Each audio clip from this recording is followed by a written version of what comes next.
தாய் வீடு செப்டம்பர் 2023. நெடுந்தீவு வாழ்வியலில் வாய்மொழி வழக்காறுகள். எழுதி வாசிப்பவர் சிவஞானசீலன். அறிமுகம். நெடுந்தீவு மக்களின் வாழ்வியலின் முக்கிய அம்சங்கள் சிலவற்றை வாய்மொழி வழக்காறுகளின் வழி இக்கட்டுரை முன்னிறுத்த விளைகின்றது. இதன் வழி நெடுந்தீவு மக்களின் புலமை மரபு, பாரம்பரியம் முதலானவற்றின் தொடர்ச்சி, நீட்சி, திரிபு ஆகியன அறிய வருகின்றன. அத்துடன் நெடுந்தீவு மக்களின் வாழ்வியல் அம்சங்கள் ஒவ்வொன்றும் ஒன்றுக்கொன்று கொண்டிருக்கும் பரஸ்பர உறவு, தொடர்பு முதலானவை வெளிப்பட்டு நிற்கின்றன. இப்பின்புலத்திலிருந்தே எதிர்காலத்தில் பண்பாட்டு மேம்பாடு, மீட்டுருவாக்கம், அதாவது மீள்கண்டுபிடிப்பு முதலானவற்றை மேற்கொள்வதற்கான தேவையும் வாய்ப்புகளும் காணப்படுகின்றன. அதாவது இதனை வேறு விதமாக சொல்வதாக இருந்தால், இங்கு எடுத்துரைக்கப்படுகின்ற விடயங்கள் மீது அதீத கவனம் செலுத்தப்பட்டே நெடுந்தீவு மக்களின் நிலைபேறான எதிர்கால வாழ்வியலுக்கான கட்டமைப்புகளும் தொழில் வாய்ப்புகளும் ஏற்படுத்தப்பட வேண்டும். நெடுந்தீவும் மக்களும். நெடுந்தீவு இலங்கை யாழ்ப்பாண குடாநாட்டிற்கும் இந்திய இராமேஸ்வர பகுதிக்கும் நடுநாயகமாக அமைய பெற்றுள்ளது. இத்தீவில் மக்கள் வரலாற்று காலம் முதல் வாழ்ந்து வருவதற்கும் இங்கு கிரேக்க, உரோம, பாரசீக வணிக உறவுகள் புலனுறுவை காலம் வரை தொடர்ந்து வந்ததற்கும் சான்றுகள் காணப்படுகின்றன. நெடுந்தீவு வாழ்வியல் என்பது இலங்கையில் யாழ்ப்பாண குடாநாடு, வன்னி உள்ளிட்ட பல பகுதிகளில் மனித குடியேற்றம் நிகழ்ந்த காலந்தொட்டு இங்கும் மக்கள் தொடர்ச்சியாக வாழ்ந்து வந்தமைக்கு தொல்லியல், இலக்கிய சான்றுகள் காணப்படுகின்றன. வாழ்வியல். வாழ்வியல் என்றால் என்ன என்பதற்கு உலக சுகாதார ஸ்தாபனம் தரும் விளக்கம், அன்றாட வாழ்க்கையின் தேவைகளையும் சவால்களையும் திறம்பட சமாளிக்க உதவும் தகவமைப்பு மற்றும் நேர்மறையான நடத்தைக்கான திறன்கள் என்பதாகும். இதன்படி பார்க்கின்ற போது வாழ்வியலினுள் இடம்பெறுகின்ற மிக நுட்பமான கூறுகள் அல்லது சிறிய சிறிய அலகுகள் ஒவ்வொன்றும் வாழ்வியல் அம்சங்களாக காணப்படுகின்றன. அதாவது தலைமுறை கடந்து பரம்பரையாக வாழ்ந்து வருகின்ற நெடுந்தீவு மக்கள் தமது தேவைகளை நிறைவேற்றும் செயற்பாடுகளில் வரும் சவால்களை எதிரேற்று தமக்கு கிடைக்கக்கூடிய வளங்களை தமது வல்லமைக்கு தக்க வகையில் பயன்படுத்தி மேற்கொண்டு வந்த அன்றாட வாழ்க்கை அம்சங்கள் யாவற்றினதும் திரண்ட விளைவுகள் அவர்களது வாழ்வியலாகின்றது. வாய்மொழி வழக்காறுகள். நாட்டார் வழக்காற்று வகைமைக்குள் வாய்மொழி வழக்காறுகள் ஒரு பகுதியாகும். வாய்மொழி இலக்கியம், மொழி மரபு, சொல் சார்ந்த நாட்டார் வழக்காறு, நாட்டார் இலக்கியம், வாய்மொழி நிகழ்த்துதல்கள் என்ற பல வகை வாய்மொழி வழக்காறுகள் குறிப்பிடப்படுகின்றன. வாய்மொழி வழக்காறுகள் ஒவ்வொன்றிற்கும் தனித்தன்மை வாய்ந்த பண்புகள் உண்டு. நடையியல் கூறுகளும் வெளிப்பாட்டு கூறுகளும் சமூகவியல் கூறுகளும் பண்பாட்டுக்கு பண்பாடு வேறுபடும்.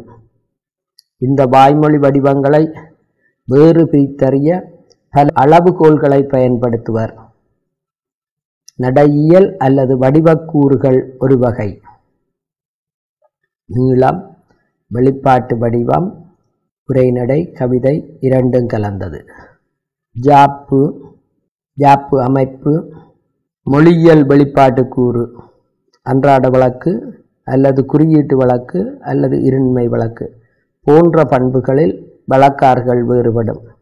அதாவது வழக்காறுகளை அவற்றின் அடிக்கருத்துகள், சுவை புலப்படுத்தம், தலைவர்கள் போன்ற பண்புகளின் அடிப்படையில் வேறுபடுத்துவர். இந்த அடிப்படையில் வாய்மொழி வழக்காறுகள் பயன்படுத்தப்படும் சூழலுக்கு ஏற்ப வேறுபடும். பழையன கழியும், புதியன புகும், உள்ளது சிறக்கும், காலத்திற்கேற்ப பொருண்மை மாறும், வகை மாற்றமடையும். மனித மனங்கள் என்கின்ற களஞ்சியங்களில் சேமிப்பில் அழியாது நிலைத்திருக்கும். வாய்மொழி வழக்காறுகள் தொடர்பில் இங்கு தரப்பட்டிருக்கின்ற மேற்கோள் பகுதி நாட்டார் வழக்கியல் அறிஞர் தேலூர்து அவர்களினுடையது. இந்த புரிதலுடன் நெடுந்தீவு வாழ்வியலில் காணப்படும் வாய்மொழி வழக்காறுகளின்பால் நமது கவனம் ஈர்க்கப்படுகின்றது. கட்டுரையாளரின் எடுத்துரைப்பு வலு கருதி பொதுவான வகைப்படுத்தல் முறைமைகளின் ஊடாக இங்கு விளக்கமளிக்கப்படுகின்றது. நெடுந்தீவின் தனித்துவங்கள். வாய்மொழி வழக்காறுகளை விதந்து பேசுவதற்கு நாம் முன்னறிவு பெற வேண்டிய சில விடயங்கள் உள்ளன. அவை இப்பகுதியில் எடுத்துரைக்கப்படுகின்றன. நெடுந்தீவு வாய்மொழி வழக்காறுகளை புரிந்து கொள்வதற்கும் அவற்றுக்கும் வாழ்வியலுக்குமான அத்தியந்த உறவை பார்வையிடுவதற்கும் இது அவசியமாகின்றது. இது தமிழர் மட்டுமே வாழும் ஒரு பிரதேசம். இங்கு வாழும் பல் சமய சமூக குழுக்களிடையே நிலவி வரும் நல்லுறவு பிரமிக்கத்தக்கதாக இருக்கின்றது. இங்கு பல் சமய கலாசார நடைமுறைகள் சிறப்பாக காணப்படும் அதேவேளை அவற்றுக்கிடையே நல்ல கொள்ளல் கொடுத்தல் நடைமுறைகளும் சமய பொறையும் நிலவி வருகின்றது. இத்தீவில் இன்றும் மாறாத கிராமிய வாழ்வு நிலை பெற்றுள்ளது. ஒப்பீட்டளவில் அதிக வறுமை நிலை காணப்படுகின்ற போதும் இங்கு பிச்சைக்காரர் என்று எவரும் ஒருபோதும் இருந்ததில்லை. நெடுந்தீவு மக்களின் பூர்வீக சொத்தான நிலம் பெரும்பாலும் பிரிக்கப்படாத நிலையிலேயே இன்றும் இருந்து வருகின்றது. பணத்தை அளவுகோலாக கொள்ளாத பண்டமாற்று முறை மற்றும் தொழில் உழைப்பு நடைமுறைகள் இன்றும் உயிர்ப்புடன் உள்ளமை இங்கு குறிப்பிடத்தக்க ஒன்றாக உள்ளது. இங்கு ஒரு தற்சார்பு, அதாவது உள்ளூர் உற்பத்தி நுகர்வு பொருளாதார முறைமை வலுவுடன் இருந்து வருகின்றது. இத்தீவில் வாழும் சமூகம் நல்ல ஆரோக்கியமான சூழலில் வளர வேண்டும் என்பதற்காக மூதாதையர்களால் உருவாக்கப்பட்ட கட்டமைப்புகள் குறிப்பிடத்தக்க அளவு பாதுகாக்கப்பட்டு வருகின்றதை அவதானிக்க முடிகின்றது. நெடுந்தீவு வாழ்வியலின் அடையாளமாக கருதக்கூடிய மரபுரிமை சின்னங்களும் நடைமுறைகளும் நன்கு பேணப்பட்டு வருகின்றவை குறிப்பிடத்தக்கது. மிக பழைய சமுதாய சட்டங்களினதும் தண்டனை முறைமைகளினதும் எஞ்சிய வடிவங்கள் இன்றும் காணப்படுகின்றன. இவற்றுடன் நீண்ட கடற்பயணமும் இலங்கையின் ஏனைய வகைகளில் காணப்படாத காட்டு குதிரைகளும் இங்கு பெருமளவு சுற்றுலாவிகளை அழைத்து வருகின்றன.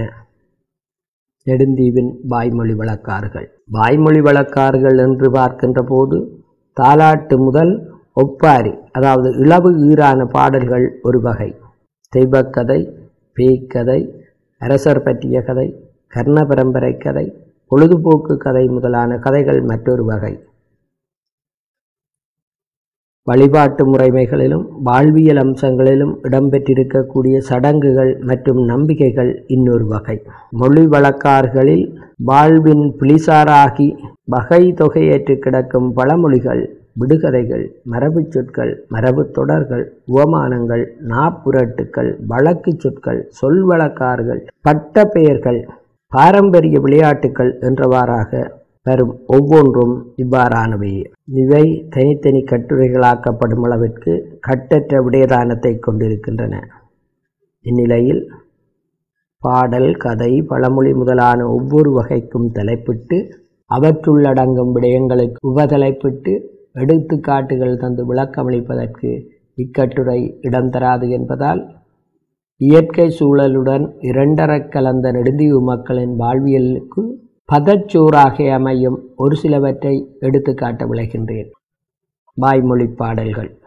நெடுந்தீவில் வழங்கி வரும் தாலாட்டு, வாழ்த்து, வைதல், தொழில் பாடல், ஒப்பாரி முதலான அத்தனை பாடல்களிலும் நெடுந்தீவிக்கே உரித்தான சில அம்சங்களை காண முடிகின்றது. அந்த வகையில் பண்ட பெருமை நிறை பசித்தீவு தான் சிறக்க கொண்டகலை ஓம்ப வந்த குஞ்சரமே கண்வளராய், துய்யகலை வளர்த்து தொல்லுலகம் வாழ என்று செய்ய நெடுந்தீவுதித்த செல்வமே கண்வளராய் முதலான தாலாட்டு பாடல்கள் 1950-60களில் இருந்து வழங்கப்பட்டு வருவதை காண முடிகின்றது.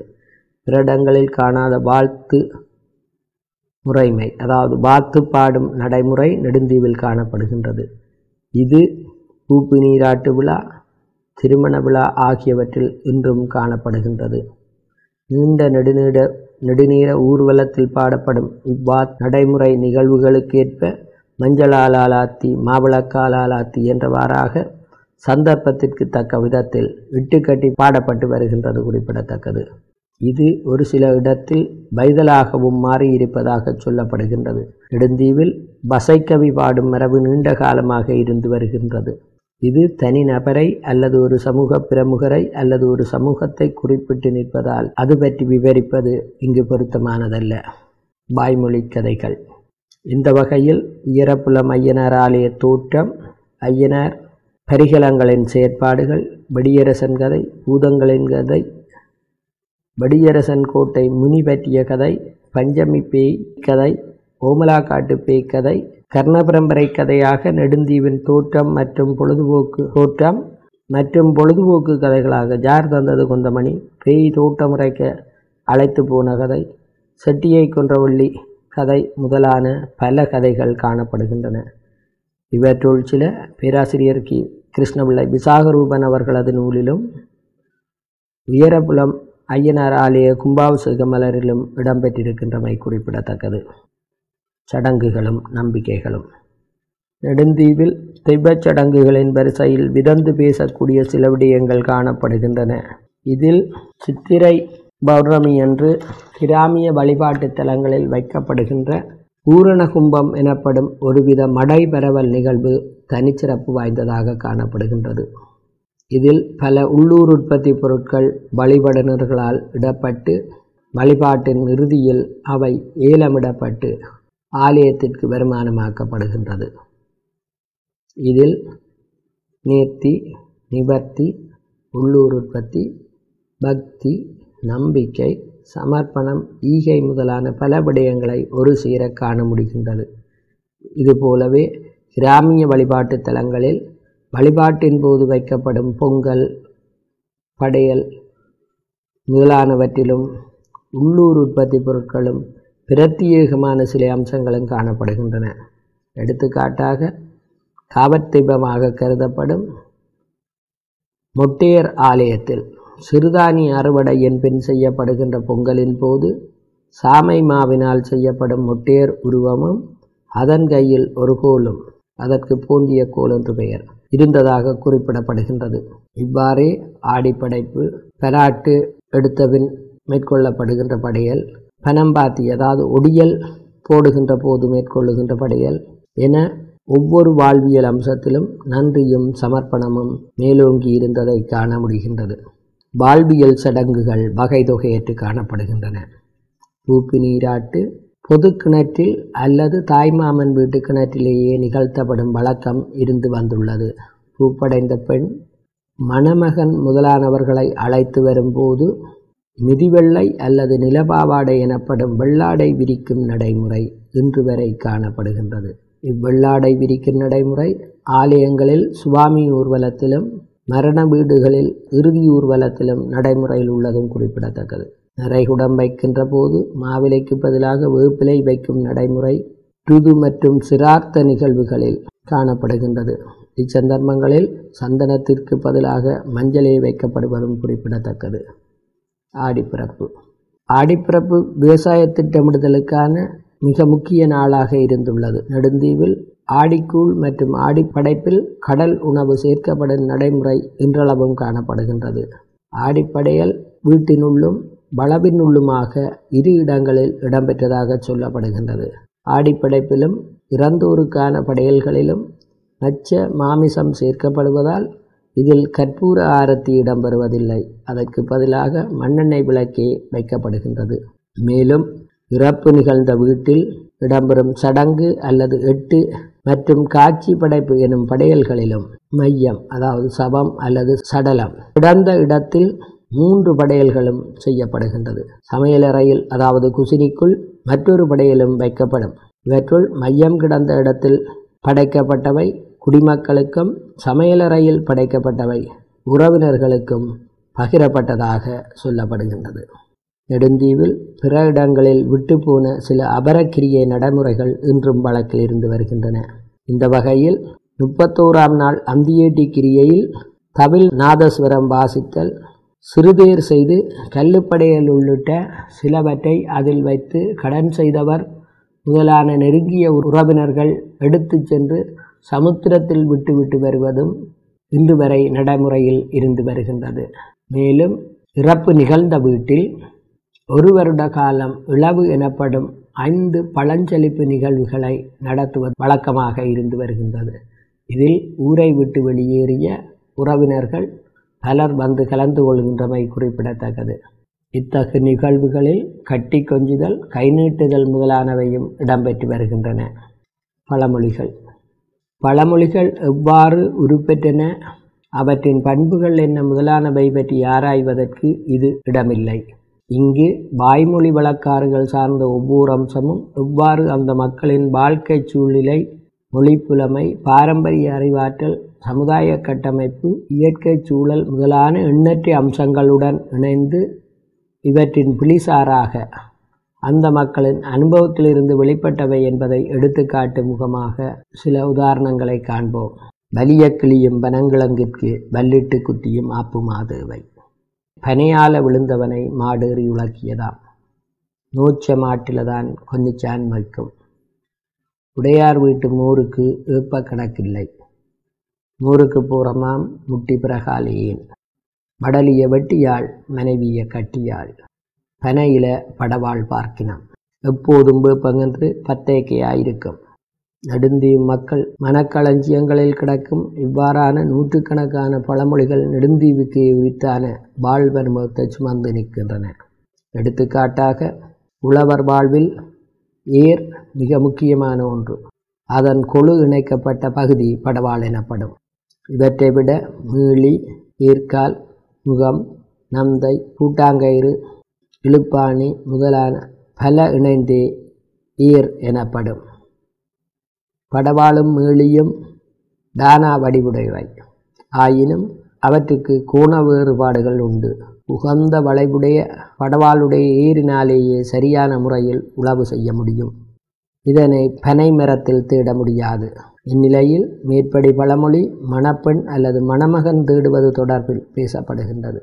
இது பதச்சோறாக அந்த மக்களின் அறிவு, அனுபவம், சமூக பொறுப்பு முதலானவற்றுக்கான சமர்ப்பணமாக தரப்பட்டுள்ளது. உவமை மற்றும் மரபு தொடர்கள். நெடுந்தீவு மக்களிடையே இத்தகைய தொடர்கள் பெருமளவில் பயன்பாட்டில் உள்ளன. அவற்றுள் ஒரு சில இங்கு: அறுத்த ஆண்பனை போல, நனஞ்ச பனை போல, உமலுக்க இருந்தெடுத்து ஒடியற் பிளாச்சு போல, ஒரே ஒரு வடலி அதுவும் முடவடலி, சுறாப்பிரக உரு, நனஞ்சதுகள். இவ்வாறான தொடர்கள் விரிவஞ்சி விளக்கப்படுத்தலின்றி அடுத்த தலைப்பிற்கு செல்கின்றேன். பட்ட பெயர்கள். நெடுந்தீவில் தனி நபர்களுக்கு வழங்கப்பட்டு வரும் பட்ட பெயர்களை பார்க்கின்ற போது அவர்களது வாழ்வு அனுபவமாகவே அவை வெளிப்பட்டு நிற்பதை காண முடிகின்றது. இந்த வகையில் அவற்றில் உவமை, உருவகம், பொதுத்தன்மை என்பன செல்வாக்கு செலுத்துவதை காண முடிகின்றது. உதாரணமாக, பனைக்குருவி, பனைப்பிடுங்கி, வீரக்குருவி, ஆவேசம், அவியாயம், காடேறி, நுழையன், நூலன், கொழுவாணி, யாழி, காடை, சவலை, மட்டி இவ்வாறு நீளும் பட்டியலில் ஏதோ ஒன்று அவருக்கு அச்சொட்டாக பொருந்தி இருப்பதை காண முடியும். நாப்புரட்டுகள். மொழி பிரயோகத்தை இயல்பாக்குதல், மேம்படுத்துதல் என்ற அடிப்படையில் பாரம்பரிய முறையில் வழங்கப்பட்டு வரும் நாப்புரட்டுகள் நெடுந்தீவிலும் காணப்படுகின்றன. திரும்ப திரும்ப வேக வேகமாக சொல்லி மொழி பயிற்சி பெறும் இவ்வம்சம் இளைய வயது பிரிவினரின் விளையாட்டல்லா விளையாட்டாக அமைந்திருப்பதை காண முடிகின்றது. அந்நியத்தன்மையற்று காணப்படும் நாப்புரட்டுகள் ஒரு சில பின்வருமாறு: புட்டும் புது புட்டு, தும்பும் புது தும்பு, புட்டை கொட்டி கொண்டு பெட்டி வைத்தா, கடற்கரையில் உரலூர் உழுது கண்டபுலிக்கு தொண்டகருக்குது. வழக்கு சொற்கள். நெடுந்தீவிக்கே உரித்தான பல நூற்றுக்கணக்கான வழக்கு சொற்கள் காணப்படுகின்றன. இந்த வகையில் பேராசிரியர் சதாசிவம் அவர்களினுடைய அகராதியிலும் 100க்கு மேலான சொற்கள் இடம்பெற்றுள்ளன. இரானாலியம், பகனாலியம், நிலப்பூச்சி, கால்பூச்சி, அருப்பட்டி, அடுப்பாடு, சங்கடம், கடையால், பகிர், மையம், கொன்னிச்சான் என்றவாறு இப்பட்டியல் நீண்டு செல்கின்றது. சொல் சார்ந்த வழக்காறுகள். இந்த விடயம் மிக நுட்பமாக ஆராயப்பட வேண்டிய பல்பரிமாணமுடையது. ஒன்றுடன் ஒன்று தொடர்புற்று நெடுந்தீவு மக்களின் வாழ்வியலுக்கு அடையாளமாக கட்டமைப்பு பெற்றுள்ளது. மிக ஆழமாக ஆராயப்பட வேண்டிய விடயத்துக்கு மேலோட்டமாக சில உதாரணங்களை தருதலே இங்கு சாத்தியமாக இருக்கின்றது. உச்சரிப்பில் வேறுபாடு. இர், இம் அல்லது இன் எனும் எழுத்துக்கள் வழங்கும் இடத்தில் இங் பிரயோகிக்கப்படுதல் ஒரு வகை. உதாரணமாக ஞானங், அவைங், அவைங்க சொற்களை மாற்றி உச்சரித்தல். நிழல் இணல் என்றும், இரத்தம் லத்தம் என்றும், மிருகம் முருகம் என்றும் பிரயோகிக்கப்பட்டு வருவதை காண முடியும். வினா எழுத்துக்கள் இடம் மாறியிருத்தல். எண்ணெயா வருகுது, மையமா எடுத்தாச்சு. சொற்களை திரிவுபடுத்தி பிரயோகித்தல். அரக்குலா அருக்குலா என்றும், அரிசி அரி என்றும் பயன்படுத்தப்படுவதாக சொல்லப்படுகின்றது. நிறைவுரை. இதுவரை நெடுந்தீவு மக்களின் இருப்புக்கு அடையாளமாக அமைந்த வாய்மொழி வழக்காறுகள் சிலவற்றை கண்டோம். இவை அவர்களின் புலமைத்துவ அடையாளமாகவும் வாழ்வனுபவமாகவும் இருந்து வருகின்றன. இவற்றை தொகுத்து ஆவணப்படுத்த வேண்டிய தேவை உள்ளது. இவற்றின் தொகுப்பென்பது துரைத்தனத்தின் சின்னமாக அமையாது, அந்த மக்களின் குரலாக அமைய வேண்டியது அவசியமாகின்றது. இதற்கு பிரஜை உடையவர்களின் ஒத்துழைப்பும் கூட்டுறவும் அவசியமாக இருக்கின்றது. பூமி பந்தின் சின்னஞ்சிறு புள்ளியாய் உள்ள நெடுந்தீவில் ஒப்பீட்டளவில் பல்வேறு வறுமைகள் தாண்டவமாடும் இன்றைய சூழ்நிலையில் இவற்றை நிவர்த்தி செய்யும் முயற்சியில் பரோபகாரிகள் தம்மால் என்ற பங்களிப்பை நல்குவதற்கு இடம் இருக்கின்றது. அன்றாட வாழ்க்கைக்கு போராடுகின்ற மக்களுக்கு கிடைக்கக்கூடிய மட்டுப்படுத்தப்பட்ட வளங்களை மனிதநேயமற்று சுரண்டி இத்தீவு மக்கள் வாழ தகுதியற்றது என பிரகடனப்படுத்தி ஒரு சிலரது சுயநல திட்டங்களை அரங்கேற்றுகின்ற சாத்தியப்பாடுகள் தென்படுகின்றன. இந்நிலையில் மரபு சார்ந்த தொழில், சமூக பாதுகாப்பு, நல்லிணக்கம், சமயப்புரை முதலான தளங்களில் விழிப்புணர்வை ஏற்படுத்தி அறியாமையோடு போக்கிடமற்று இங்கு தங்கியிருக்கும் மிகச்சிலருக்காவது நெடுந்தீவு தம் பாரம்பரிய வாழ்விடம் என்பதை உணர்ந்து புதிய உலகை காணும் வாய்ப்பை வழங்குதல் நம் அனைவரதும் தலையாய கடமையாகும். நன்றி.